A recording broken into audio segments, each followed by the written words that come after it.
শুধু বাংলাদেশ নয়, শুধু ইউরোপ নয়, আমেরিকা নয়, গোটা বিশ্বে যত জায়গায় মানুষ আছে সবগুলো মানুষ আজকে সভ্যতাকে বিসর্জন দিয়ে কুপ্রবৃত্তিকে নিজে দমন করতে না পেরে পশু প্রবৃত্তির বিকাশ ঘটানোর মাধ্যমে আমরা এক একটা মানুষ এক একটা পশুতে পরিণত হয়েছি।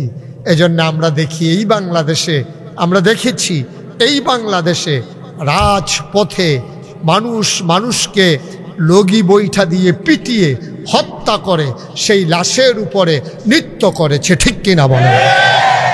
বানানো গল্প? কথা বলেন, বানানো গল্প? মুখরোচক ইতিহাস? বাস্তব ঘটনা। এই বাংলাদেশ পিচ করা পথ রক্তে রঞ্জিত হয়েছে, লাশ পড়েছিল রাস্তার মাঝে, অথচ ১৫০০ বছর আগে মানুষকে নির্যাতন করেছে, নারীর অধিকার দেয়নি, মনুষ্যত্বের বিকাশ ঘটায়নি, কিন্তু মানুষকে এভাবে পিটিয়ে হত্যা করে নৃত্য করেছে, এমন ইতিহাস আমরা পাই না, ঠিক কিনা বলেন? তাহলে আমরা এই বাংলাদেশে ওদের চাইতে ভালো নাকি ওদের চাইতে খারাপ? ওদের চাইতে কোনো ক্ষেত্রে ওদের চাইতেও খারাপ হয়ে গেছি। আর নাইলে আপনি খেয়াল করে দেখেছেন, এই যে আমাদের দেশের পুলিশ, খুব মনোযোগের সাথে খেয়াল করেন, এই পুলিশের বেতন হয় আপনার আমার ট্যাক্সের টাকায়। আমি যে গাড়ি চালাই আমার ট্যাক্স দেওয়া লাগে, আপনি যে পেঁয়াজ কিনেন এটার ভ্যাট দেওয়া লাগে, রিক্সাওয়ালা যে একটা বন খায় এই বনের জন্য কয়টা পয়সা সরকারের ঘরে জমা হয়, আপনি কারেন্ট ব্যবহার করেন এটার জন্য বিল দেন, আপনি গ্যাস ব্যবহার করেন এটার জন্য টাকা দেন। এই যে কারেন্ট বিল, গ্যাস বিল, তারপর আপনার বন, আমার গাড়ি চালানো, সব কিছু, এই যে যা কিছু আছে সব কিছুর মাঝে একটা পার্সেন্টেজ সরকারের ঘরে পৌঁছে যায়।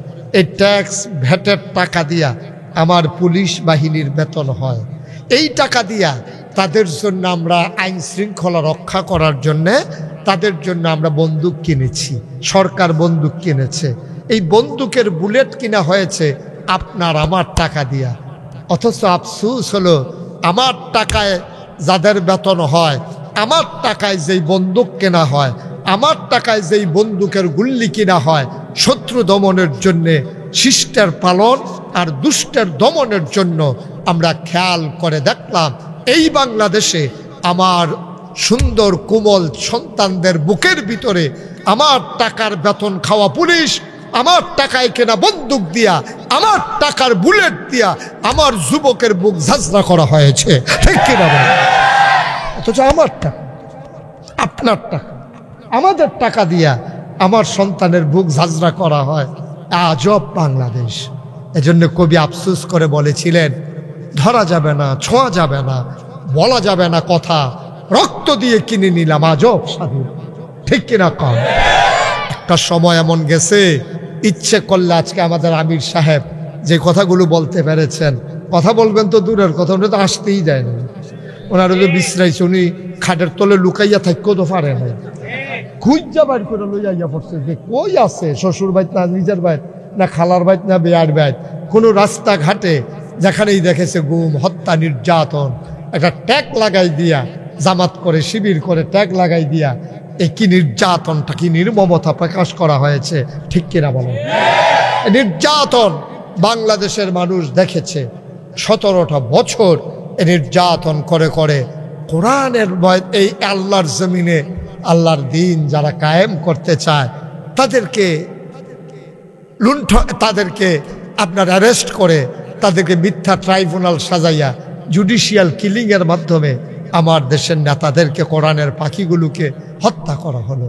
আমরা অবাক বিস্ময়ে তাকিয়ে দেখলাম, যেই দেশে ৯২% লোক মুসলমান, যেই দেশে মানুষগুলো আশার নামাজ পড়ে দুরূদ পড়তে পড়তে ঘুমোতে যায়, আবার ফজরের আজান শুনলে যে দেশের মানুষের ঘুম ভাঙে, যে দেশ মাদ্রাসার দেশ, যে দেশ বক্তব্যের দেশ, যে দেশ টুপিওয়ালার দেশ, আলেম ওলামার দেশ, যেই দেশে হক্কানি পীর মাশায়েখ আর আলেম ওলামারা ন্যাংটির বদলে লুঙ্গি পরা শিখিয়েছে, হরে রামের জায়গায় কলমা পড়তে শিখিয়েছে, শ্রীর জায়গায় মোহাম্মদ লিখতে শিখিয়েছে, টিকির বদলে টুপি পড়তে শিখিয়েছে, সেই জায়গায় সেই দেশে শতকরা 92 জন লোক মুসলমানের দেশে।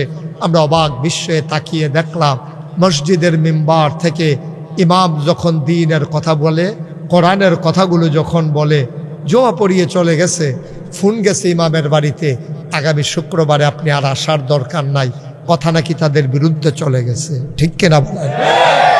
কোরআনের কথা বলার কারণে মসজিদের মেম্বার থেকে তোমরা আলেমকে নামিয়ে দিয়েছ, বেজ্জতি করে তাদের রুটি রুজির উপরে আঘাত করেছ। তোমরা এই কাজ করেছ কোরআনের মঞ্চে কোরআনের কথা বলার কারণে। ওলামায়ে কেরামকে বেজ্জতি করে মাইকগুলো কেড়ে নিয়েছ, তাদেরকে কথা বলতে দাও নাই, তাদেরকে লজ্জা দিয়েছ, শরম দিয়েছ। আমি বলেছি যেদিন গেছে একেবারেই গেছে, আবার যদি বাধা আসে লড়াই হবে সমানে সমান। ঠিক কিনা বলো? কোনোভাবেই ছেড়ে দেওয়ার সুযোগ নাই। ওনাদের যেমন বাবার বাড়ি, আমাদেরও তো বাবার বাড়ি, আমরা কি মামার বাড়িতে বেড়াইতে আসছি নাকি? ঠিক কিনা কন? এই বাংলাদেশ ওদের, এই বাংলাদেশ আমাদের, এই বাংলাদেশ আমার সবার। সুতরাং এই বাংলাদেশে কেউ নিম্ন শ্রেণী, কেউ উচ্চ শ্রেণী, কেউ রাজা, কেউ প্রজা, কেউ শাসক, কেউ শোষিত, বাংলার মুসলমান আর মেনে নেবে না। ঠিক কিনা বলো? সমানে সমান, আপনি সমানে সমান, সুন্দর করে আপনি চলবেন, আপনারটা আপনি করবেন, আমারটা আমি করব। এই বৈষম্যের বাংলাদেশ আর চলতে দেওয়া হবে না। আপনার টেবিলে 50 রকমের খাবার থাকবে, আর আরেকজন ডাস্টবিনে কুকুরের সাথে বিড়ালের সাথে খাবার নিয়ে কাড়াকাড়ি করবে। এই বাংলাদেশ আর বাংলার মানুষ 5ই আগস্টের পরে দেখতে চায় না। ঠিক কিনা বলেন? এই রুটি রুজি কামাই রোজগার রাজনীতিকে ব্যবহার করে।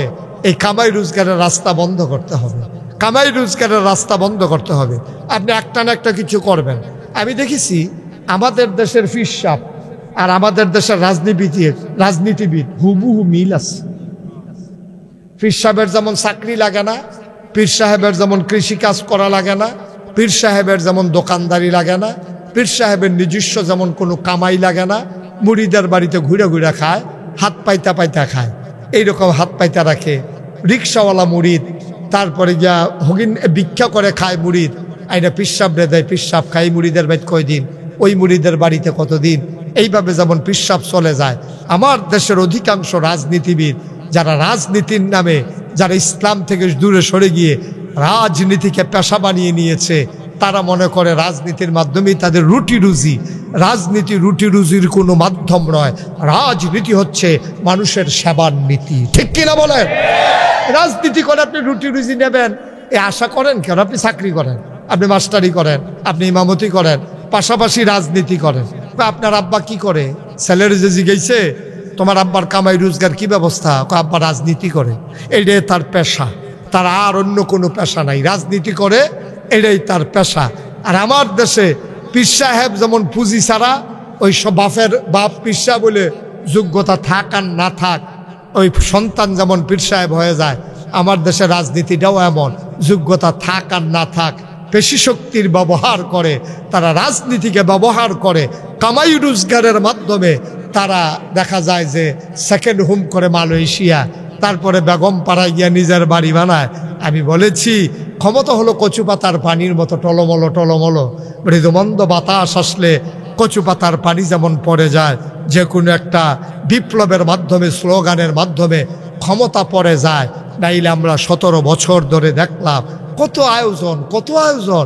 পুলিশকে দলীয় ক্যাডারে পরিণত করা হয়েছে, আমলা কামলা, র্যাব, গোয়েন্দা, তারপরে উপদেষ্টা, সকল প্রকারের কর্মকর্তাকে দলীয় ভিত মজবুত করার জন্য যখন ব্যবহার করা হয়েছে, আমার ছেলেরা যখন চিৎকার করে রাস্তায় বেরিয়ে পড়েছে, কচু পাতার পানির মতো ক্ষমতার মসনদ একেবারে ভেঙ্গে ভেঙ্গে মাটির সাথে মিশে গেছে। ঠিক কিনা বলো?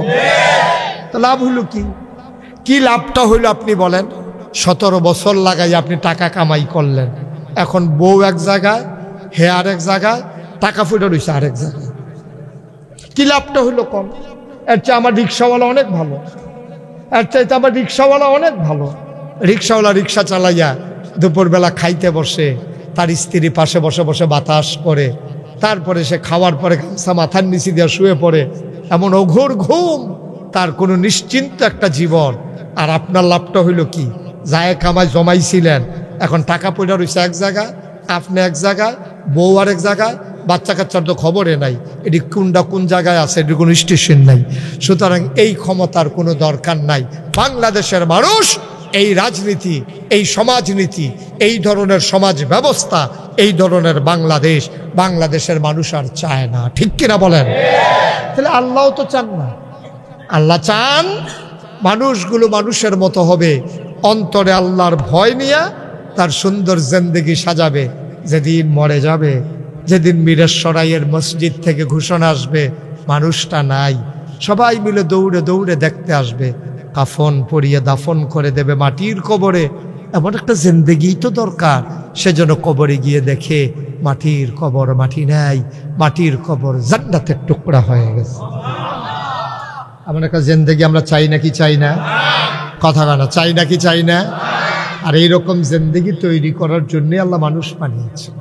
মানুষ বানানোর আগেই আল্লাহ ঘোষণা দিয়েছেন, যেদিন এই সমাজে আমরা ছিলাম না, এই দেশে আমরা ছিলাম না, এই পৃথিবীতে আমরা ছিলাম না, ছিল জিন আর ফেরেশতা।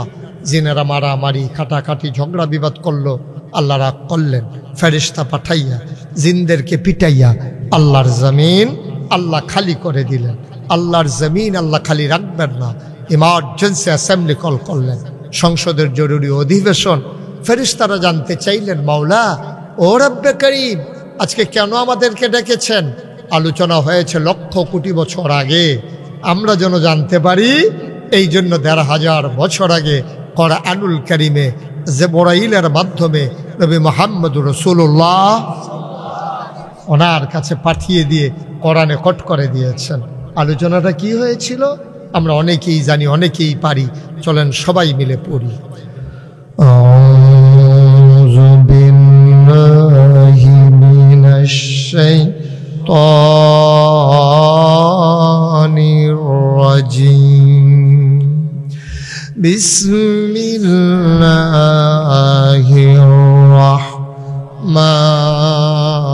রাহমানির রাহিম। ইন্নী জাইলুন ফিল আরদি খলিফা। গভীর মনোযোগ। আল্লাহ ডেকে বললেন, ও ফেরেশতারা, আমি একটা কওম, আমি একটা সম্প্রদায়, আমি একদল মানুষ বানাতে চাই যাদের পরিচয় হলো তারা আমার খলিফা। সুবহানাল্লাহ। ফেরেশতারা বলল, বানাবেন না। এর আগে জিন বানিয়েছেন, ওরা মারামারি করলো, কাটাকাটি করলো, ঝগড়া বিবাদ করলো। মানুষ বানাবেন, এমনই করবে, দরকার নাই মানুষ বানানোর। আল্লাহ তাদের যুক্তি মানলেন না, শুনলেন না। আল্লাহ যুক্তিপূর্ণ জবাব দিয়ে দিলেন, ইন্নী আ'লামু মা লা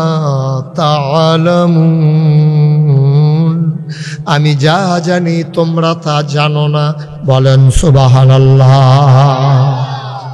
ও মুসলমান, মধ্যম করুয়ার মুসলমান, বীরেশ্বরের মুসলমান, মুশতাক ফৈজি কোনোদিন তোমাদের কাছে আসে নাই, আর কোনোদিন আসবো কিনা জানি না। কান পেতে শোনো, গভীর মনোযোগ দিয়ে শোনো। মানুষ বানানো হয়ে গেল, আমার আল্লাহ মানুষকে এমনে এমনে ছেড়ে দেন নাই। ওই যে বলছিলাম, কোন পথে গেলে জান্নাত, কোন পথে গেলে জাহান্নাম, কোন পথে গেলে লাভ আর কোন পথে গেলে লোকসান, কোন পথে ভালো, কোন পথে মন্দ, কোন পথে কল্যাণ, কোন পথে অকল্যাণ, কোন পথে শিরক বেদাত, কোন পথে তাওহীদ রিসালাত, কোন পথে কুফর আর কোন পথে ইসলাম জানানোর জন্যে আমার আল্লাহ যুগে যুগে নবী এবং রাসূল পাঠাইছেন। বলেন সুবহানাল্লাহ। এই যে ছেলেটা বাড়ি গেল, আপনারা কেউ কিচ্ছু কইলেন না। যাই হোক, আরেকটা ঢুকছে, নাইলে সমান সমান হইছে, কিন্তু ওইটা বড় কথা না। হেতে বাড়ি লুকিয়ে লেগা তা আপনারা কেউ জিগেবেন না, কিরে কই যাস, তে নাইলে বুঝে নাই আর কি। তো আপনারা সব বুঝের মানুষ, তা আপনারা থাকতে বাড়ি হইল কেমনে? আমার মনে হয় তে মনে করছে অন্য হুজুর। তে বুঝ জানাই হুজুরের মাহফিলতে যে উডন যায় না, তার ধারণা নাই। তুমি যেখানে থাকো ভিতরে আসো, এই যে একটু আগে যে বারুইশ ডান পাশ দিয়া তাড়াতাড়ি ভিতরে আসো। আসতে আসে, ডাক দেন, তারে ডাক দেন, আইতক্ষণ আসো সবাই। এই যাইসা পড়ছে, থ্যাংক ইউ। হ্যাঁ, অনেক ভদ্র ছেলে, সো জেন্টেল, মার্শাল্লাহ, খুব ভালো। তো বারুইছে যেমনে ঢুকালাইছে এমনি, মার্শাল্লাহ। উঠাউঠি নাই, এখন থেকে যে উঠবে তার কোনো বিচার হবে না, কিন্তু যাদের কাছ থেকে উঠবে তাদের বিচার হবে। যে উঠছে সে তো বুঝেই নাই, তো এত বুঝের মানুষের ভিতরে বেবুঝ উঠলো কেমনে? সুতরাং যাদের সামনে থেকে উঠবে তাদের বিচার হবে। আপনারা যখনই যে উঠবে তারা টান দিয়ে বসাই দিবেন, প্রয়োজনে বসাতে শোয়াই দিবেন, কিন্তু বাইরে যাওয়ার কোনো সিস্টেম নেই। আমিন কর। এটাই তো বাংলাদেশের সমস্যা। তো এই জায়গায় আমাদের দেশে খারাপ মানুষ কিন্তু বেশি না, খারাপ মানুষ সামান্য কিছু লোক, কিন্তু খারাপ যখন খারাপই করে তখন আমাদের দেশে কেউ ডাক দেয় না, ঠিক কিনা কম? যদি সবাই মিলে ডাক দিত, আমরা তো বলছিলাম, আমার ওয়াজ তো আপনারা আগেও শুনেছেন, আমি বারবার বলেছিলাম যে আপনারা যা করতেছেন এটার পরিণতি কিন্তু ভালো না। আমি এমপি মন্ত্রীকে পাশে বসিয়ে রেখে অনেকবার বলেছি, যা করতেছেন লক্ষণ ভালো না, লক্ষণ সুবিধার না। যখন ধস আসবে তাসবির দানার মতো, একটা খুলে গেলে যেমন বাকিগুলাকে আটকানো যায় না, টপাটপ পড়তেই থাকে। বিপদ যখন আসবে তখন টের পাইবেন কি জিনিস। কতবার বুঝিয়ে বুঝিয়ে বলেছি, কথা শুনে নাই। যদি কথা শুনতো আজকে এই অবস্থা হইতো না। সরকার তো বদল হয়, সরকার নানান কারণে বদল হয়, মারা গেলে বদল হয়, আন্দোলনে বদল হয়, নির্বাচনে বদল হয়, কিন্তু বাংলাদেশ ছাড়া পৃথিবীর কোথাও এই ইতিহাস নাই যে সরকার বদলের পরে ৩৩০ জন মেম্বার অফ পার্লামেন্ট, আমলা কামলা বদুল্লা, র্যাব, গোয়েন্দা, তারপরে গিয়ে ঊর্ধ্বতন কর্মকর্তা, উপদেষ্টা সবাই মিলে একসাথে পালিয়ে গেছে। বাংলাদেশ ছাড়া কোথাও এই ঘটনা হয় নাই, ঠিক কিনা? আমরা তো এই কথা চাই নাই, আমরা তো কাউকে বলি নাই পালাই যাওয়ার জন্য। আমি তো পত্রিকায় দেখেছি, আমি তো টেলিভিশনের খবর শুনেছি, আমি তো অনেক মানুষের সাথে কথা বলেছি। রাজনৈতিক নেতৃবৃন্দ বারবার বলেছিল দফা এক দাবি এক, পদত্যাগ পদত্যাগ। আল্লাহ কয়, আরে না, তোমাদের চিন্তা একরকম, আমার চিন্তা আরেক রকম। আল্লাহ যে ভিতরে ভিতরে কি হিসাব মিলেই রাখছে বুঝি নাই। ৫ই আগস্টের পরে না দেখি আল্লাহ কয় দফা এক দাবি এক, দেশ ত্যাগ দেশ ত্যাগ, ঠিক কিনা? আমরা কইলাম কি আল্লাহ করলো কি? আমরা কত তো দেখা যায় আল্লাহ হুনে না বোধ হয়। আল্লাহর হিসাব কঠিন হিসাব, কঠিন হিসাব আব্বা, কঠিন হিসাব। রঙের ঘোড়া দৌড়াইতে আছেন, আপনি কি মনে করছেন এইভাবে দিন যাবে? এভাবে দিন যায় না, এভাবে দিন যায় না, যেতে পারে না।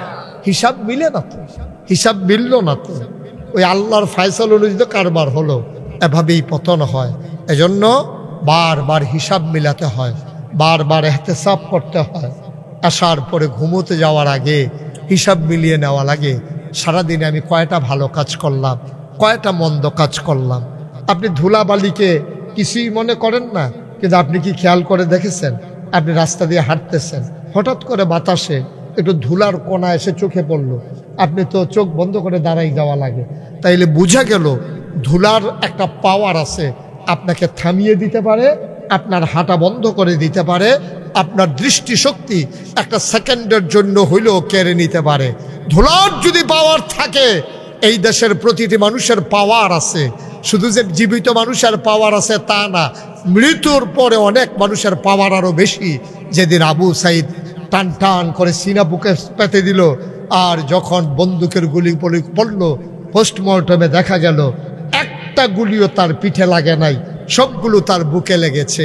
আবু সাইদ রক্ত দেওয়ার পরে, জীবন দেওয়ার পরে গোটা বাংলাদেশের 18 কোটি মানুষ জীবন দেওয়ার জন্য প্রস্তুত হয়ে গেছে, ঠিক কিনা?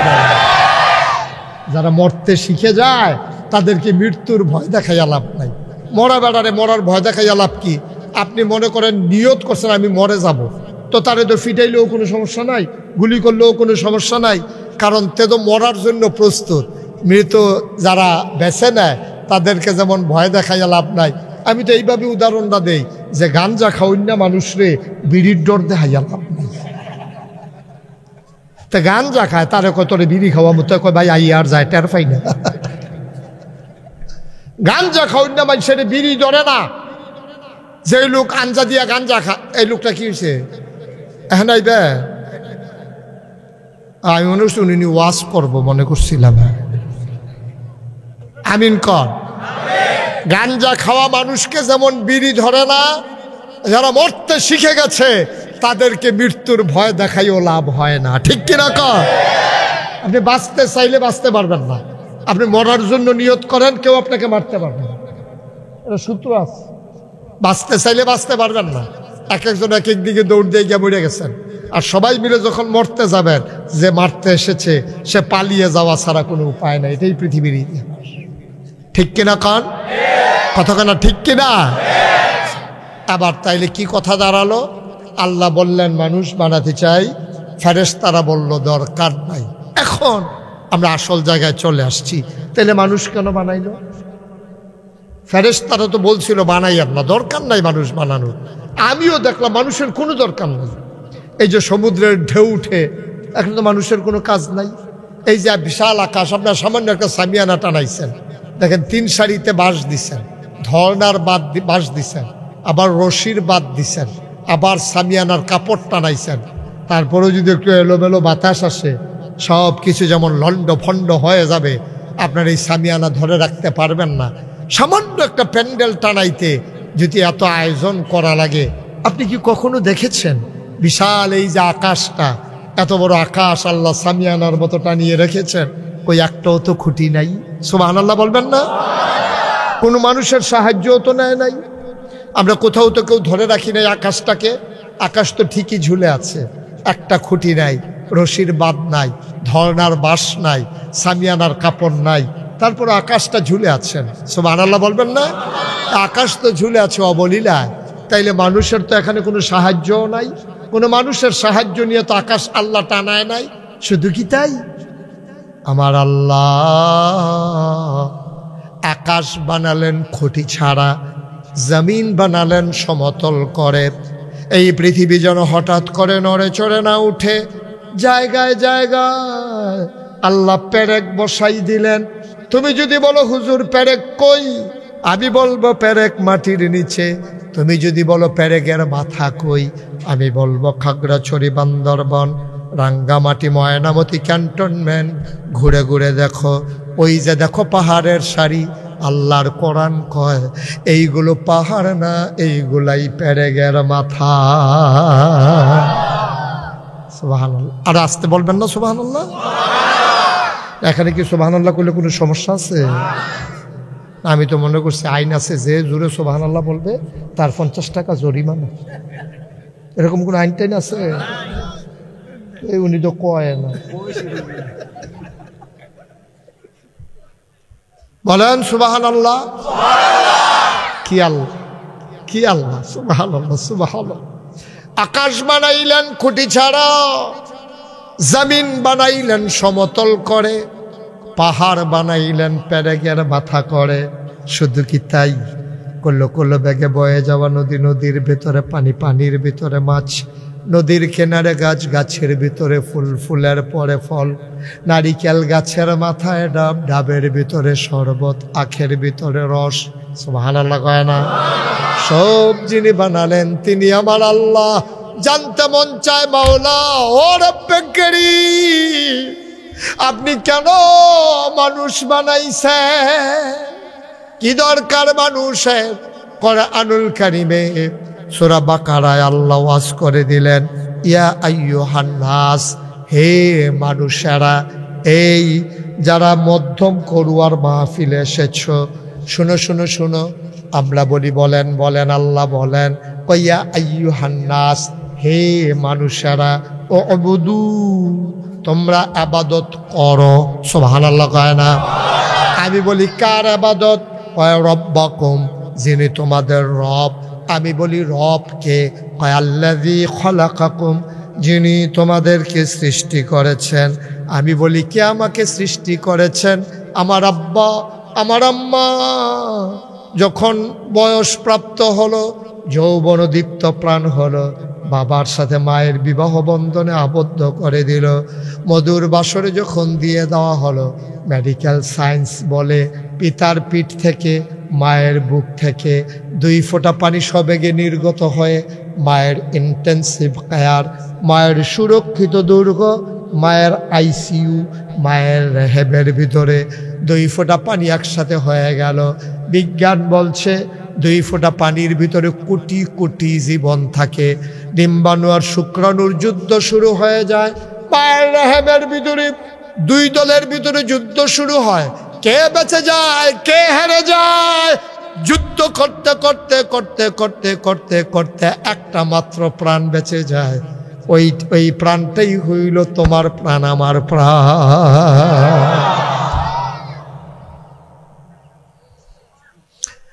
মায়ের রেহেমের ভিতরে যখন 2 ফোঁটা পানি একসাথে হয়ে গেল, ডিম্বাণু আর শুক্রাণুর মিলনে জীবনের পয়দা হয়। মুসলমান, মন দিয়ে শোনো, তুমি রব খুঁজে পাও না যখন ওই একটা ফোঁটা হলো রক্ত, রক্তের জমাট বাঁধা রক্ত হয়ে গেল একটা গোশতের টুকরা। গোশতের টুকরা প্রলম্বিত হলো, তিল তিল তিল তিল তিল তিল করে আস্তে আস্তে বড় হলো। এবার নাক হলো, চোখ হলো, মুখ হলো, কান হলো, হাত হলো, পা হলো। বান্দা মায়ের পেটের ভিতরে বড় হয়, বান্দা খাবে কি? সুবহানাল্লাহ কয় না?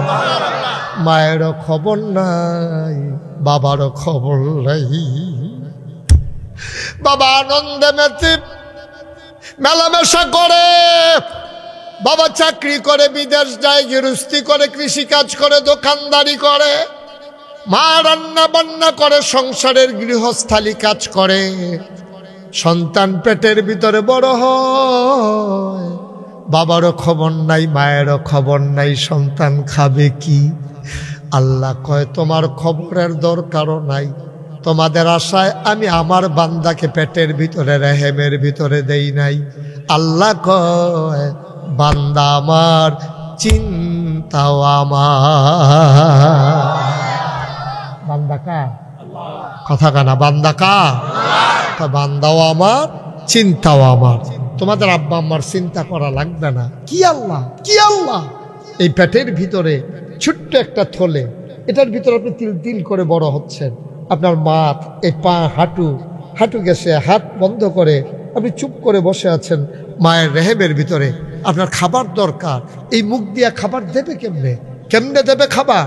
এই খাবার, আহা কি হইল ভাই? কথা বলতেছেন কেন এখানে? এটা কি?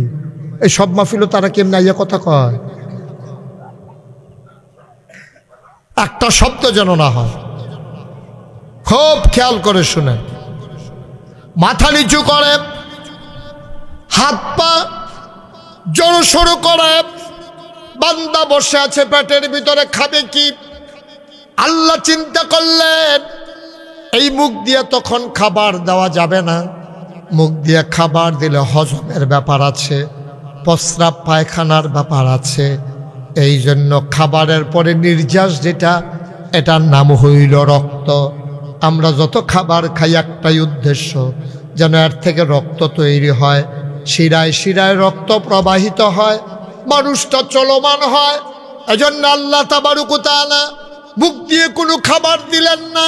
মায়ের রেহেমের সাথে, মায়ের নাভির সাথে সন্তানের নাভির কানেকশন লাগাইয়া মাসিকের রক্ত বন্ধ করে সন্তানের পেটের ভিতরে রক্ত ঢুকিয়ে দিলেন। সন্তান তিল তিল তিল তিল করে বড় হয়। রব কারে কয় চিনো না রে ভাই? তুমি বলেছ, মনে করেছো তোমার আব্বা তোমার আম্মা তোমারে দুনিয়াতে আনছে না? তোমার আব্বা তোমার আম্মা তোমারে দুনিয়াতে আনে নাই, তাদের এই ক্ষমতাও নাই। পেটের ভিতরে খাবারের ব্যবস্থা এত করতে পারে নাই, করেছেন রব। আর রব হচ্ছেন তিনি যিনি পেটের ভিতরে খাবার দিলেন, সন্তানকে তিল তিল করে বড় করলেন। এখানেই শেষ না, সন্তান দুনিয়াতে আসবে, খাবে কি? বাতাসের ভেতরে কালো ধোয়া, পাঙ্গাস মাছের ভেতরে বিষ, দুধের ভিতরে চিংড়ি মাছ। দুধের ভিতরে কি? কথা কথা, দুধের ভিতরে কি? আপনারা অবাক হয়ে গেছেন না? হুজুরিরা কি কইল? দুধের ভিতরে চিংড়ি মাছ। ওই যে দুধের ভিতরে যে পানি মিশাইছে, যে ওই পানির লগে যে চিংড়ি মাছ সুদ্ধা ঢুকিয়া গেছে, সেই খবর দেওয়ার নাই। এখন দুধ যখন জাল দিতে নিছে, চুলায় যখন বসাইছে, চিংড়ি মাছ লাভ দিয়া বাইরে পড়ছে। এখন মহিলা তো চমকাই উঠছে, কিরে দুধের ভিতরে চিংড়ি মাছ কি লেগে গিয়া পুরুষ লোকরে কইছে যে আপনি কই থেকে দুধ আনছেন, দুধের ভিতরে চিংড়ি মাছ পাওয়া গেছে। এই লোক গেছে যার কাছে দুধ কিনছে ওর বাড়িতে গিয়া বলতেছে, ভাই আপনি কি দুধ বিক্রি করেন, দুধের ভিতরে তো চিংড়ি মাছ পাওয়া গেছে। কয় দুধ যে ফেনা খায়, ফেনার লগে চিংড়ি মাছও খাইয়া ফেলছে। কচুরি পানা যে খায় ওটার লগে চিংড়ি মাছও খাইয়া গেছে, এই চিংড়ি মাছ দুধের সাথে বের হইয়া গেছে। আহারে বাটফাট! এই বাংলাদেশ যে কি মজার বাংলাদেশ না, যা মন চায় তাই করা যায়। নাউজুবিল্লাহ বলবেন না? কি খাবে বান্দা? ভেজাল আর ভেজাল। বান্দা খাবে কি? আল্লাহ কয় তোমার চিন্তার দরকার নাই। বান্দা তিল তিল করে পেটের ভিতরে বড় হয়, মেহমান আসবে দুনিয়ায়। আল্লাহ মায়ের বুকের ভিতরে মেহমানদারির ব্যবস্থা করলেন। মেয়ে বিয়ে হয় না, বুকের ভিতরে দুধ আসে না, সন্তান পেটে আসে না, বুকের ভিতরে দুধ আসে না। সন্তান যখন পেটে আসলো, আমার আল্লাহ তার কুদরতের মাধ্যমে তার মেহমান বান্দার জন্য মায়ের বুকের ভিতরে খাবার প্যাকেট করা শুরু করে দিল।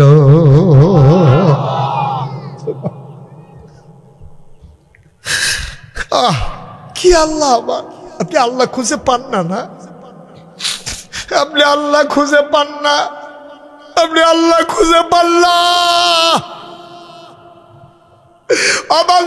আল্লাহরে তালাশ করা লাগবে না, আল্লাহ তোমার কাছেই আছে, তুমি খুঁজে পাও না, তুমি খুঁজে পাও না আল্লাহ।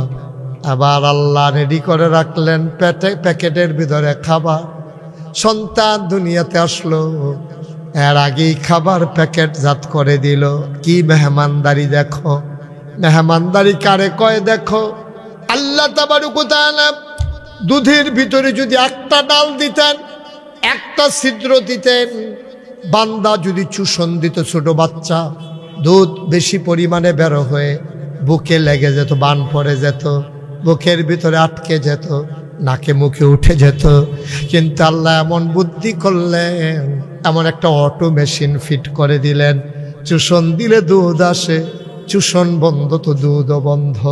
32টা নালে দুধটা আসে, যেন আস্তে আস্তে ধীরে ধীরে ফোটা ফোটা আসে, বান্দার যেন নাকে মুখে উঠে না যায়। তিনি আমার আল্লাহ, তিনি তোমার রব। অবুদু রব্বাকুম, আবাদত করবা সেই রবের, ঠিক কিনা? আপনি যদি আমাকে বলেন যে খালেক মানে স্রষ্টা, মালিক মানে বাদশাহ, রাজ্জাক মানে রিজিক দাতা, রহমান দয়াময়, রাহিম দয়াশীল, এরকম সবগুলো শব্দের একটা একটা ওয়াদুদ প্রেমময়, সব কিছুর একটা একটা অর্থ আছে। আপনি যদি বলেন হুজুর রব অর্থ কি, আমাকে যদি আপনি 3 দিন ধরেও রাখেন, রুমের ভিতরে বন্ধ করে রাখেন, যে হুজুর রব কারে কয়, এক শব্দে বলে দেন। পৃথিবীর যত বড় বড় আপনার ডিকশনারি আছে, কোথাও রব শব্দের একটা শব্দে ব্যাখ্যা দেওয়া যায় নাই, কয়েকটা লাইন লেগেছে। আমি আপনাদেরকে বুঝাইয়া বুঝাইয়া বলি, রব কারে কয়। রব হচ্ছে, খুব খেয়াল করেন, রব হচ্ছে তিনি বান্দার যা দরকার, খেয়াল করেন, বান্দার যা দরকার, দরকারি জিনিসটা প্রয়োজনের সময় পরিমাণ মতো চাওয়ার আগে যিনি দিয়ে দেন, তিনি হলেন রব। সুবহানাল্লাহ বলবেন না? আমি কয়টা লাইন বলেছি দেখেছেন? বান্দার যা দরকার, 1 নাম্বার, বান্দা নিজেও জানে না কি দরকার, এখন আল্লাহ জানেন কি দরকার। বান্দার যা দরকার, দরকারি জিনিসটাকে প্রয়োজনের সময় পরিমাণ মতো চাওয়ার আগে, বান্দার প্রয়োজনের সময় কমও না বেশিও না, পরিমাণ মতো বান্দার যা দরকার, দরকারি জিনিসটা প্রয়োজনের সময় পরিমাণ মতো চাওয়ার আগে যিনি দিয়ে দেন, তিনি হইলেন রব। সুবহানাল্লাহ বলবেন না? তাইলে যিনি তোমার রব, তিনি তোমার সব। সুতরাং আবাদত করব কার? সৃষ্টি যার, কপাল বানিয়েছেন যিনি, সেজদা পাও না তিনি। তো কপাল বানিয়েছেন কে? কথা বলবেন না সবাই? কপাল বানিয়েছেন কে? তাহলে সেজদা পাবেন কে? তো আমার দেশে যে মাজারে গিয়ে সেজদা দিবে, সবাই মিল্লা কইলেন এক কথা, কাজ করলেন আরেক কাজ। সবাই মিলে বললেন কপাল বানিয়েছেন আল্লাহ, তো সৃষ্টি যার আবাদত চলবে তার। সহজ হিসাব। আপনার সন্তান হলো আপনার, তাহলে এই সন্তানকে আরেকবার আব্বা রাখবে, আপনি মাইনা নিবেন নাকি? মাইনা নিবেন আপনি? আপনার সন্তান আরেকবার আহা, আপনার সন্তান আরেকবার আব্বা ডাকুক, আপনি মানবেন না তো? এই যে আমাদের কি ভাই না, নুরুল কবির ভাই, নুরুল কবির ভাই আপনারা কয় ভাই? আর দরকার নাই, এত ভাই লাগবে না, একজন হইলেই চলবে। নুরুল কবির ভাইয়ের আরেক ভাইয়ের নাম কর মবিন। কবির ভাইয়ের ভাই মবিন ভাই। এখন নুরুল কবির ভাইয়ের ভাই মবিন ভাই, তারা দুই ভাই। তারা কয় ভাই? আমার কথা কয় না, কয় ভাই? আর জুড়ে কয় না, কয় ভাই? আপনার ছেলের নাম বলেন। আর কবির ভাই, নুরুল কবির ভাইয়ের ছেলের নাম হইল আরমান।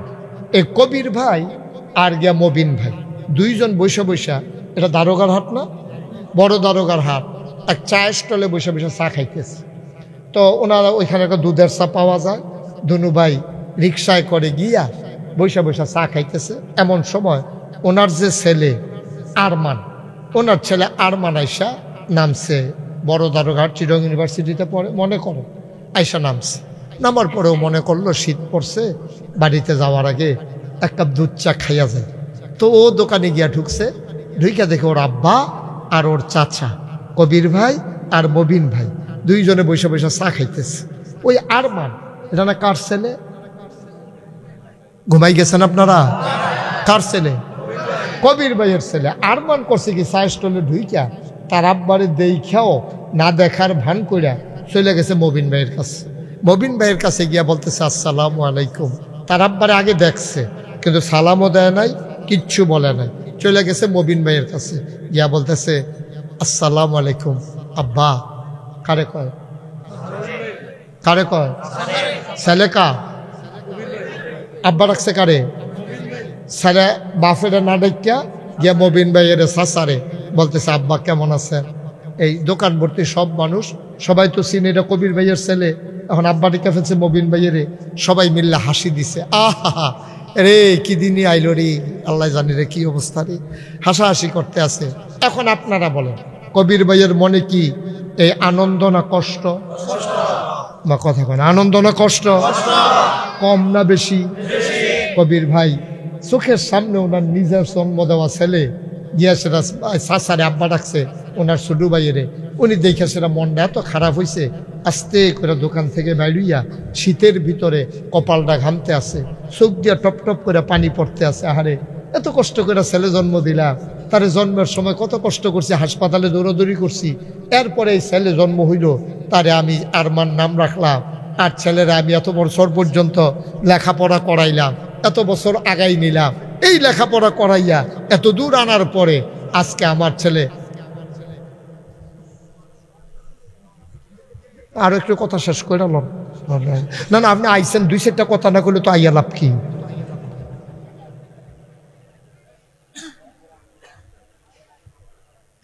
আহা, উনি তো আমার পুরান পরিচিত মানুষ। ওনারে গিয়া দিয়ে পাহাড়ের সিফার মধ্যে পাওয়া গেছে। ওনার এলাকায় গেছিলাম তো, গিয়া দিয়ে পাহাড়ের সিফাই আমি এনে দৌড়ে হেন আনছি। সমতল জায়গায় আনা হয়েছে, উনি পাহাড়ে থাকতে ভালো আসছিল। আসলে আমার আমিন কয় না যে? সবাই কন কথা তো মনে আছে আমাদের। এখন নুরুল কবির ভাই কপালে ঘাম জমে গেছে, চোখ দিয়া পানি পড়তেছে, মনটা বড় খারাপ। সে ছোট বাচ্চা না, এত বড় ছেলে, সে করলো কি? এতগুলা মানুষের সামনে আমারে লজ্জা দিল, আমার ভাইয়ের সে আব্বা রাখলো আমার সন্তান হইয়া। আস্তে আস্তে ঘরে ঢুকছে ভাবি সাহেবা, নুরুল কবির ভাইয়ের ওয়াইফ।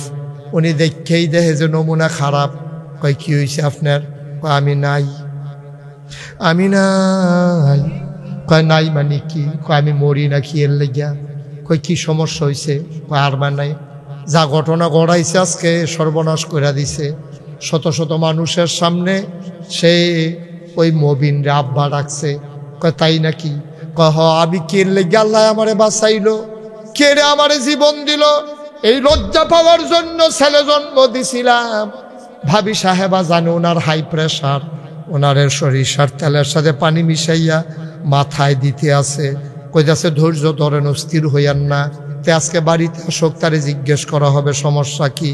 নুরুল কবির ভাই একটু পরে পরে জোরে জোরে শ্বাস ফালায়। কি আর লাগে এই সন্তান জন্ম দিলাম, কি লাভ হইল? আমার ছেলে আমার ভাইয়েরা আব্বা ডাকে। ভাই নুরুল কবির ভাই ওনার সন্তান যদি মবিন ভাইয়েরা আব্বা ডাকলে নুরুল কবির ভাইয়েরা তো কষ্ট হয়। যে আল্লাহ তোমারে বানাইলো, যে আল্লাহ তোমারে খাওয়ায়, যে আল্লাহ তোমারে আকাশ দিল, যে আল্লাহ তোমারে জমিন দিল, আকাশ থেকে বৃষ্টি দিল, জমিন দিল ফসল দিল, নারিকেল গাছের মাথায় ডাব দিল, ডাবের ভিতরে শরবত দিল, নদীর ভিতরে পানি দিল, যেই পানির ভিতরে মাছ দিল, যেই আল্লাহ তোমার জন্য সব সাজাইল, এই সব কিছু পেছনে ফালাইয়া আল্লাহকে বাদ দিয়া মাজারে যখন সাজদা দাও, আল্লাহর কলিজা ফাইটা যায়, ঠিক কিনা? কঠিন ওয়াজের দরকার, সহজ ওয়াজ। নুরুল কবির ভাইয়ার আব্বা আর মবিন ভাইয়ার আব্বা তো এক আব্বাই, নুরুল কবির ভাইয়ার আম্মা মবিন ভাইয়ার আম্মা তো এক আম্মাই, তো আপন ভাইয়ের ছেলে না হইলে ভাইয়ের আব্বা ডাকছে আর কি, চাচা আর আব্বা তো এক জায়গাতে। তারপরে এটা সহ্য হয় না নুরুল কবির ভাইয়ের কাছে, না আমার ছেলে কেন মবিনকে আব্বা ডাকবে, এটা ওনার সহ্য হয় না। তাহলে আল্লাহ কেন মান্না নেবে? আল্লাহর বান্দা হইয়া আপনি বাজারে গিয়ে সাজদা দেন, আল্লাহ মান্না নেওয়ার ঠিকানা কি? ঠিক কিনা কও? কেন মান্না নেবে আল্লাহ? আপনি মাজারে সাজদা দেন, পীরের পায়ে সাজদা দেন, পীরের পায়ে সুমান, ভুইরা আঙ্গুল চুষা চুষা খান, তারপরে ফিরের গোসল করেছে, এই গোসলের পানি বোতলও ভুইরা বাইক নিয়ে খান। ঠিক কিনা কও? কথা না ঠিক কিনা? কি কারবার কি? কারবার কি? একটা মানুষের গোসল করাইলে কত জায়গা বাইয়া পানি পড়ে। জায়গাগুলো সবার সাথে আছে নাকি নাই? এমনকি সবগুলো জায়গার নাম আমি মাইকে বলতে পারবো? জানলেও তো বলতে পারবো না। জায়গাগুলো আসেনি সবার লগে? ওই বেড়া চায় আসেনি, আমরা চাইতেন কইছি হন এটা বাইক গিয়া সাউন্ড যেত না, এটা যখন সাউন্ডের জায়গা এটা। হ্যাঁ মনে করছে ফিরসা বুজুরে কইছে আসলে জানি আসেনি রে।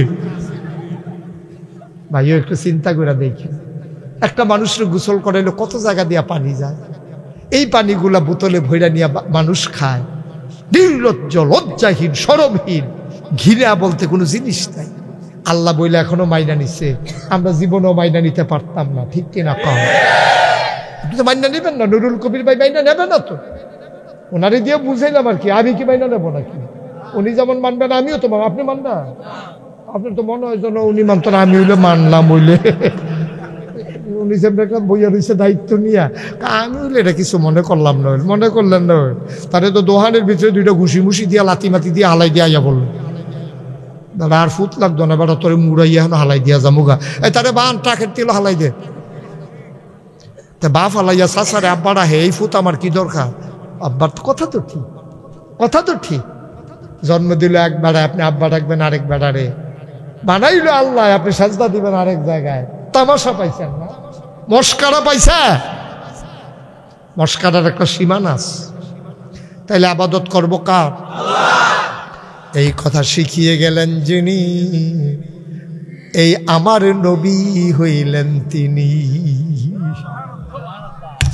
আমার নবী জানিয়ে দিলেন, কোরআনুল কারীমে থেকে শুনিয়ে দিলেন, ওয়ামা খালাকতুল জিন্না ওয়াল ইনসা ইল্লা লিয়াবুদুন। মানুষ বানানোর কোনো দরকার ছিল না, জিন বানানোর কোনো দরকার ছিল না। মানুষ আর জিন বানানো হয়েছে শুধুমাত্র কেবলমাত্র একমাত্র আল্লাহর ইবাদত করার জন্য। ঠিক কিনা? কোনো দরকার ছিল না। মানুষ কি কাজে লাগছে আমরা বলেন? কি কাজে লাগছি আমরা? আল্লাহর কি উপকারটা করে দিছি আমরা? দিন মানলে আমাদের লাভ, আল্লাহর কি লাভ? নামাজ পড়লে আপনার লাভ, রোজা রাখলে আপনার লাভ, যাকাত দিলে আপনার লাভ। আল্লাহর কি লাভ আমাকে বলেন?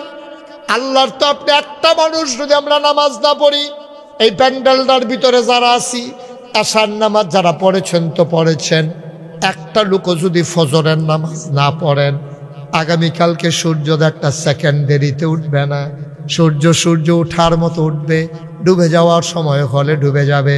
ভাই তাইলে কেন আল্লাহ বানাইলো? মানলে আমারই লাভ।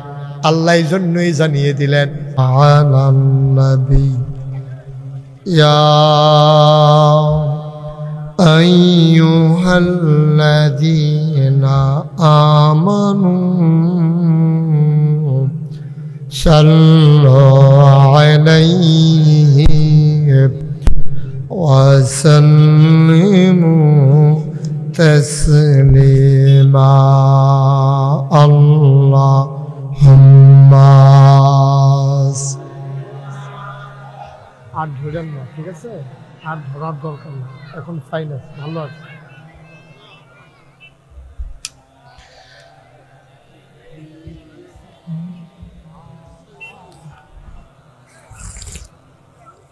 জোরে সুরে মহাব্বতের সাথে গলা ছেড়ে দিয়ে পড়ুন আল্লাহুম্মা।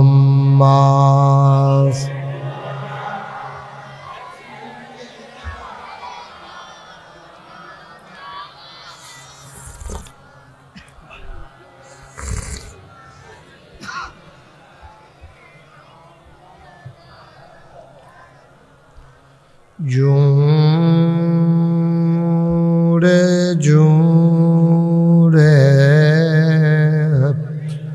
পড়ুন, জবান বন্ধ রেখো না। জোরে জোরে পড়ুন, জবান বন্ধ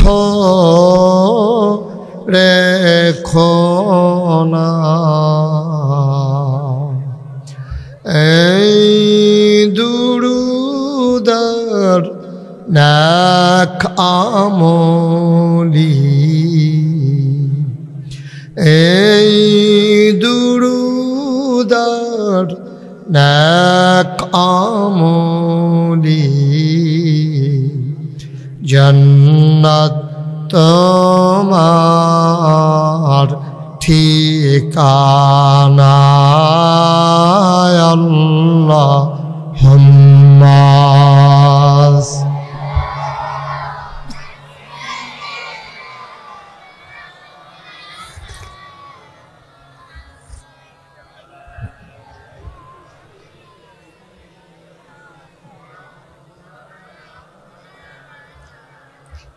وعلى آل سيدنا مولانا بلغ العلا بكماله كشف الدجى بجماله حسنت جميع خصاله صلوا عليه قدرت کی تماشا ہے مدینہ کی گلی میں جنت کی نمونہ ہے مدینہ کی گلی میں بلغ العلا بکمالہ کشف الدجى بجمالہ حسنت جميع خصالہ صلوا علیہ لا الہ الا اللہ لا الہ الا اللہ لا الہ لا الہ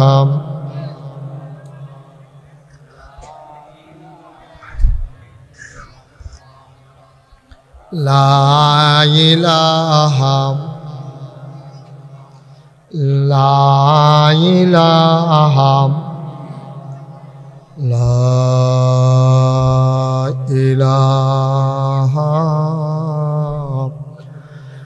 ইল্লাল্লাহ মুহাম্মাদুর রাসূলুল্লাহ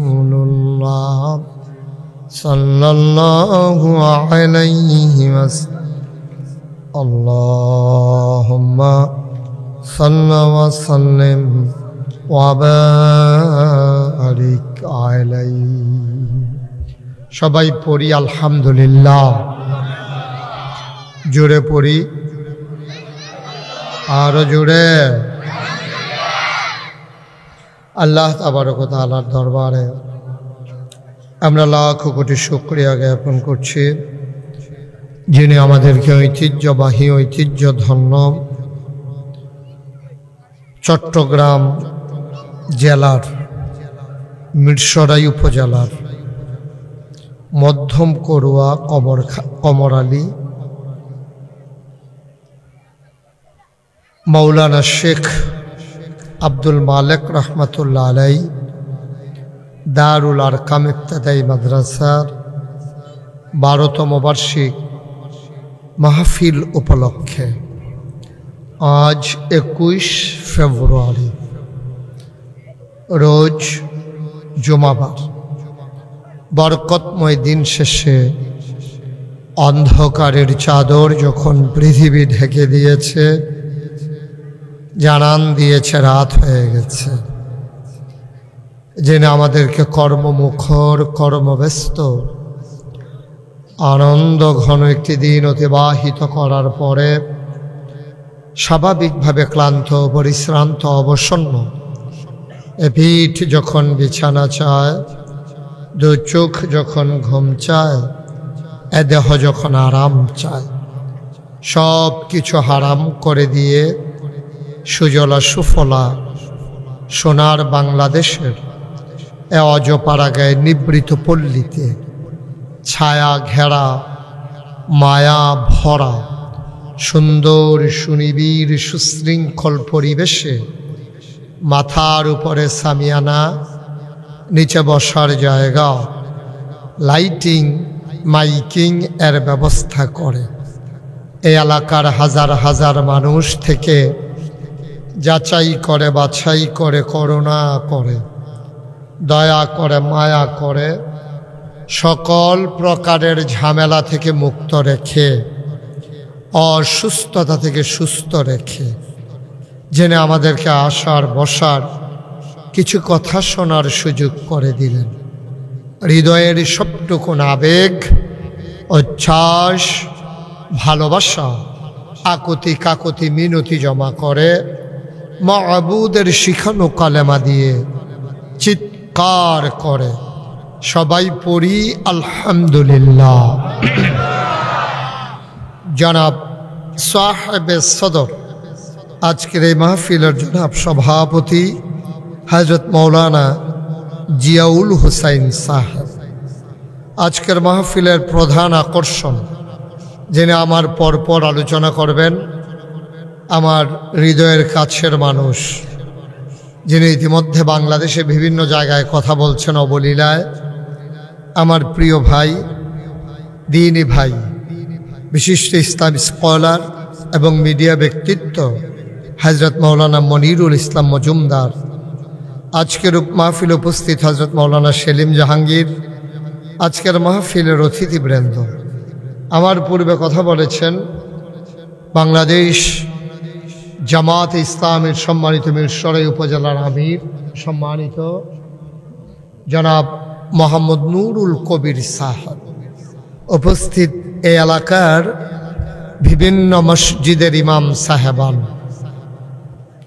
প্রিয় পরিচালক, উপস্থিত ওলামায়ে কেরাম, মুরব্বিয়ানে আজাম, কলিজার টুকরা যুবকেরা, পর্দার আড়ালের মা ও বোনেরা, সবার প্রতি আমার আবারও আন্তরিক সশ্রদ্ধ সালাম। আসসালামু আলাইকুম ওয়া রাহমাতুল্লাহি ওয়া বারাকাতুহু।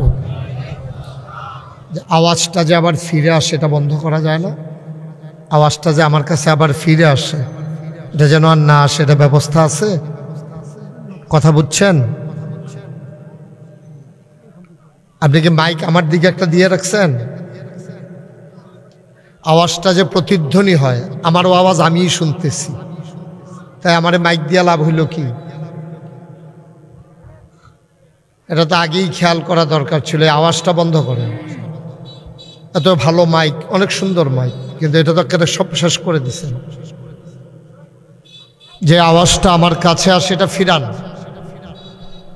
এটা কি বুদ্ধি হইল বুঝলাম না।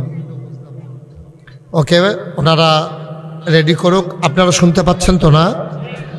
আমি দুইবার শুনি আর কি, কোয়ার সময় একবার শুনি, আবার হ্যান্ডটা একবার শুনি। আমার একটা উপকার হয়েছে মাহফিলে আইসা। আপনারা শুনেন একবার, আমি শুনি দুইবার, নাকি আপনারাও দুইবারই শুনেন? লা হাওলা ওয়ালা কুওয়াতা ইল্লা বিল্লাহ, আস্তাগফিরুল্লাহ।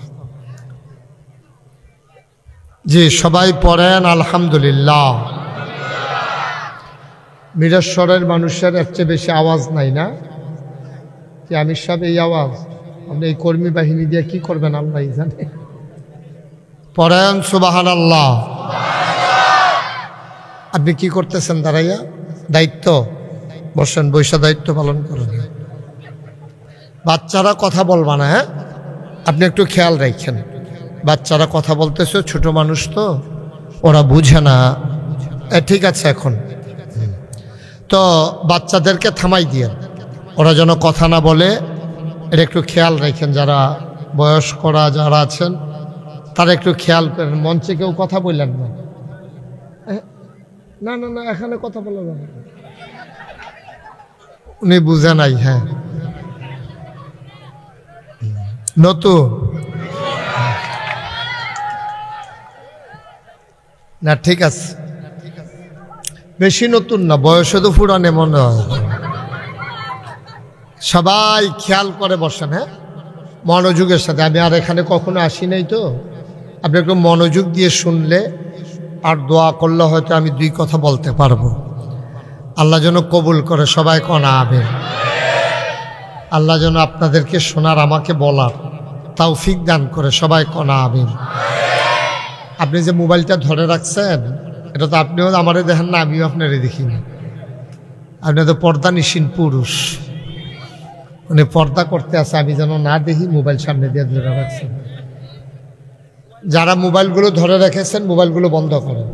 ইউটিউবে হাজার হাজার ওয়াজ আছে, আপনি কয়টা ওয়াজ শুনবেন? আমার ওয়াজ যে কি পরিমাণে ইউটিউবে বন্ধ করতেন না, দেন দেন, ঠেলে ফেলছেন। ইউটিউবে অনেক ওয়াজ আছে, এই জন্য মোবাইল ধরে রাখা যাবে না। যেহেতু আসছি, আগে তো সবসময় ইউটিউবে দেখছেন না, তো এখনও যদি ইউটিউবের ভিতরে চাইয়া থাকেন তো আমি আর বাড়ি শিখতাম, আমি তো ভিতরে থাকতাম, এটাই ভালো আছিল। যেহেতু আমার বাইরে আনছেন, আপনার বুঝেন নাই কথা। আপনি সবার মোবাইলগুলো পকেটে ঢোকান, যাদের সামনে ফাঁকা জায়গা আছে একটু আগাইয়া বসে। লোকজন চলে আসছে তো, প্যান্ডেলটা আপনারা আপনাদের বুঝ মতো করছেন, কিন্তু লোকজন আশা করি জায়গা হবে না। লোকজন আসতেছেন, আরও আসুক, আপনারা দেখাই দেবেন যে আর এরকম ছোটো প্যান্ডেল করবে কি না। এটা ওনাদেরকে একটা শিক্ষা দেওয়ার দরকার আছে। ওনাদেরকে শিক্ষা দেওয়ার জন্য যারা এখনও রাস্তাঘাটে আছেন, দোকানপাটে আছেন, সবাই চলে আসেন। আমি যখন যেটা বলতে বলি, আস্তে বলবেন না জোরে। আমার কথা কি বোঝা যায়?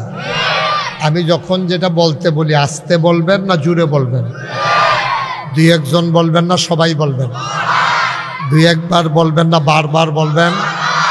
আমরা একটু প্র্যাকটিস করি। হ্যাঁ, সবাই পড়েন সুবহানাল্লাহ, বলেন আলহামদুলিল্লাহ, আল্লাহু আকবার। শুকরিয়া আদায় করলাম কার? করব কার? করে যাব কার? লস না লাভ? কম না বেশি? প্রমাণ আছে নাকি নাই? আমার আল্লাহ রাব্বুল আলামিন কুরআনুল কারীমে কত সুন্দর করে ওয়াজ করে দিলেন। আল্লাহ বলেন লা ইন শাকারতুম লা আযীদান্নাকুম। ও দুনিয়ার মানুষ, নিয়ামত পেয়ে যদি শুকরিয়া আদায় করবে, যেই নিয়ামত পেয়ে শুকরিয়া আদায় করবে, শুকরিয়া আদায়ের কারণে ওই নিয়ামত আমার আল্লাহ আরো বহুত গুণে বাড়িয়ে দেবেন। বলেন সুবহানাল্লাহ। আমার আল্লাহ যা বলেন তা করেন নাকি করেন না? কম কম না বেশি বেশি? প্রমাণ আছে নাকি নাই? কুরআনুল কারীমে 30 পারায় সূরা বুরুজের শেষ অংশে আল্লাহ কত সুন্দর করে ওয়াজ করে দিলেন। আল্লাহ বলেন ফাআলুল লিমা ইউরিদ। আমার আল্লাহ এমন আল্লাহ, তার যা মন চায় ওই কাজটাকে আমার আল্লাহ বেশি বেশি করে দেন। বলেন সুবহানাল্লাহ। আল্লাহ দুনিয়ার মানুষের মতো না। দুনিয়ার মানুষ বলে একটা করে আরেকটা, ঠিক কিনা? দুনিয়ার মানুষ বলে পালাই না পালাই না, দিনের একটার পরে আর খুঁজে পাওয়া গেল না, ঠিক কিনা? দুনিয়ার মানুষ বলে খেলা হবে খেলা হবে, যেই সময় খেলা শুরু করে দিল ছেলেরা নেমে গেল, খেলোয়াড় আর খুঁজে পাওয়া গেল না, ঠিক কিনা? দুনিয়ার মানুষ বলে একটা করে আরেকটা, ঠিক কিনা? যা বলে তা করে না, যা করে তা বলে না। আমার আল্লাহ তাবারক ওয়া তাআলা তিনি যা বলেন তিনি তাই করে দেন। তিনি কখনো ওয়াদা খেলাফ করেন না। ওয়াদা খেলাফ করা আমার আল্লাহর জন্য শোভাও পায় না। তিনি নিজেই নিজের ব্যাপারে ওয়াজ করে দিলেন। আল্লাহ বলেন ইন্নাকা লা তুখলিফুল মিয়াদ। আমার আল্লাহ এমন আল্লাহ, তিনি যা ওয়াদা করেন, ওয়াদার খেলাফ করা আমার আল্লাহর জন্য শোভা পায় না। বলেন সুবহানাল্লাহ। এই আল্লাহ আছেন নাকি নাই? ছিলেন নাকি ছিলেন না? থাকবেন নাকি থাকবেন না? আমার এই আল্লাহ কয়জন? জোরে কন, আর জোরে, মধুর সুরে, সবাই মিলে মন প্রাণ উজাড় করে গলা ছেড়ে দিয়ে মধুমাখা কণ্ঠে আকাশ বাতাস প্রকম্পিত করে, পৌরসূচিত কণ্ঠে গলা ছেড়ে দিয়ে চিৎকার করে, মিরাশ্বরের জমিন কাঁপিয়ে দিয়ে রাতের নিস্তব্ধতা ছিন্ন ভিন্ন করে। চলো সবাই মিলে আল্লাহর একটা ডাক দেয়, আল্লাহ। ও প্রাণের আল্লাহ, খুঁজে খুঁজে দেখলাম সব কিছুর মতো পাইলাম, তুমি আল্লাহর মতো পাইলাম না। এই আল্লাহ আছেন নাকি নাই? তিনি লাম ইয়ালিদ ওয়ালাম ইউলাদ ওয়ালাম ইয়াকুল লাহু কুফুয়ান আহাদ। তিনি কারো থেকে জন্ম নেন নাই, তিনি কাউকে জন্ম দেন নাই। ও বন্ধু, দুনিয়ায় পীরের মতো পীর হয়, নেতার মতো নেতা হয়, মন্ত্রীর মতো মন্ত্রী হয়, এমপির মতো এমপি হয়। আমার আল্লাহর কি মতো হয়? আমার আল্লাহর কি নমুনা হয়? আমার আল্লাহর কি ডুপ্লিকেট হয়? আমার আল্লাহর কি মডেল হয়? আমার এই আল্লাহ কয়জন? জোরে কন, আর জোরে, মধুর সুরে, সবাই মিলে মন প্রাণ উজাড় করে গলা ছেড়ে দিয়ে মধুমাখা কণ্ঠে আকাশ বাতাস প্রকম্পিত করে। চলো সবাই মিলে নতুন করে আবার জানিয়ে দে লা ইলাহা লা ইলাহা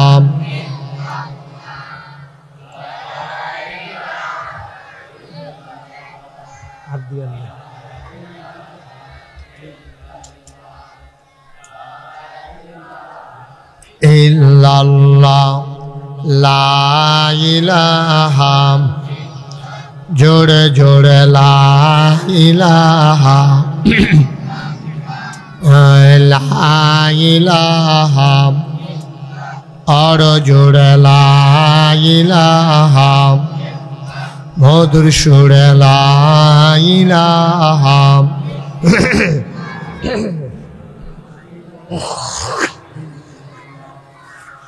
লা ইলাহা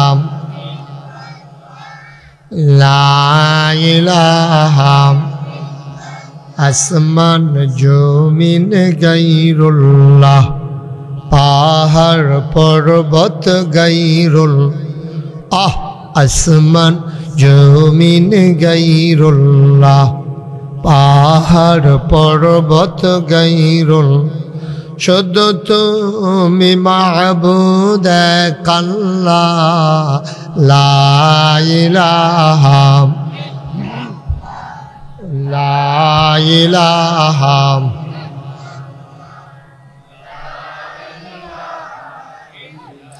জোরে জোরে লা ইলাহা আর জোরে লা ইলাহা মধুর সুরে লা ইলাহা মাশাআল্লাহ লা ইলাহা লা মাবুদা ইল্লাল্লাহ লা মাশুকা লা মওজুদা লা মকসুদা জোরে জোরে লা ইলাহা আর জোরে লা ইলাহা মধুর সুরে লা ইলাহা মাশাআল্লাহ লা ইলাহা লা ইলাহা লা ইলাহা লা ইলাহা ইল্লাল্লাহ মুহাম্মাদুর রাসূলুল্লাহ সাল্লাল্লাহু আলাইহি ওয়াসাল্লাম। সবাই পড়েন আলহামদুলিল্লাহ। বন্ধুরা আমার, ভাইরা আমার আল্লাহ রাব্বুল আলামিন দুনিয়ার ভিতরে মানুষ করে বানানোর পরে আমাদেরকে এমনে এমনে ছেড়ে দেন নাই।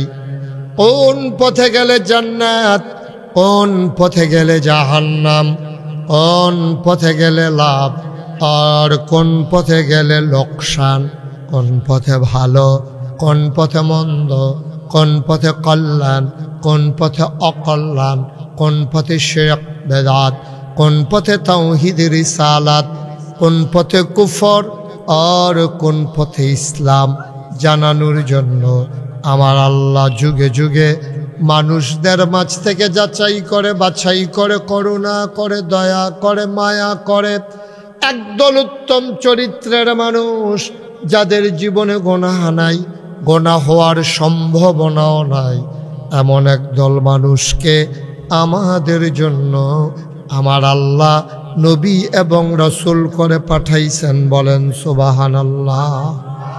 সবাই পড়েন সুবহানাল্লাহ।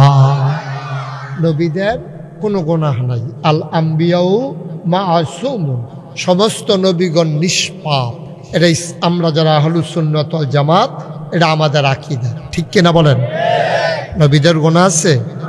কথা বলে না, সবাই মিলে কথা বলেন। এদিক সেদিক তাকাইয়েন না, কে কি করলো, কে আসলো, কে গেল, এদিকে আমাদের দরকার নেই।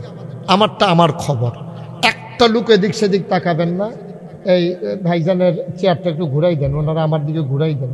উনি ওই সামনের দিকে চাইতে কষ্ট হইতেছে, আর একটু ঘুরান। সুবিধা হয়েছে না? হোক, আর একটু পিছনে দেন, ওনারা যেন দেখতে পান। একটু দাও।